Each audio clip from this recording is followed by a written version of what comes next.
presented by Monadik Music Studio, Delhi. अपना नहीं हर के अरबा के जानी बहुत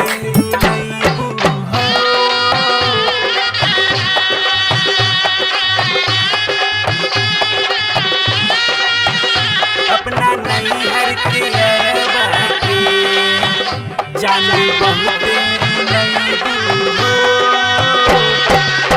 Presented by Sai Recording Studio, Delhi.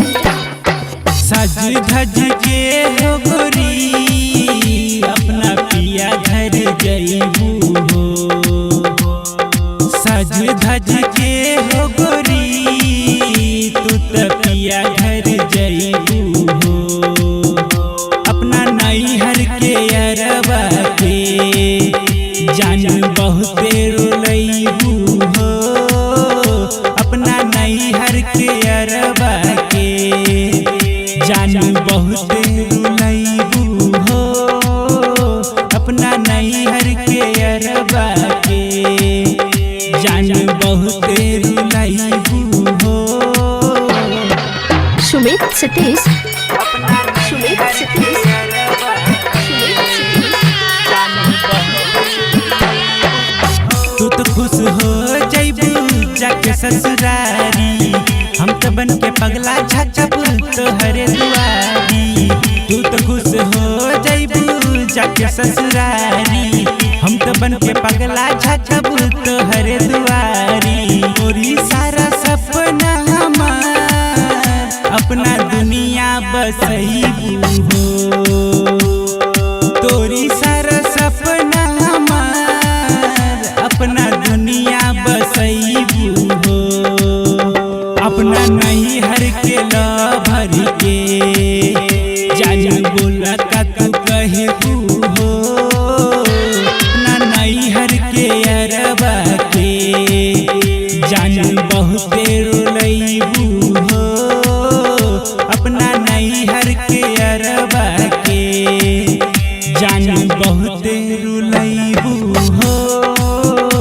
अपना नैहर के अरबा के जान बहुते रुलइबू हो। अपना नैहर के लभर के जान बहुते सतइबू हो। अपना नैहर के अरबा के जान बहुते सोच सोच बात दिल में दर्द होता भारी। तोहरा बिना कैसे रही गौतम बिहारी। सोच सोच बात मन में दर्द होता भारी। तोहरा बिना कैसे रही गौतम बिहारी। हरी बिहारी के दिल से दी है मिटइबू हो। अपना नैहर के लभर के जान बोला का तू कहबू हो। सज धज के हो गोरी अपना पिया घर जइबू हो।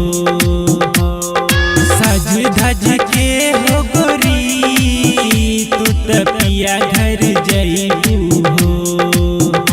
अपना नैहर के अरबा के जान बहुते रुलइबू हो।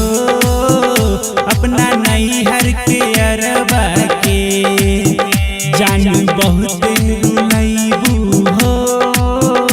अपना नैहर के अरबा के जान बहुते रुलइबू हो। Presented by Sai Recording Studio, Delhi.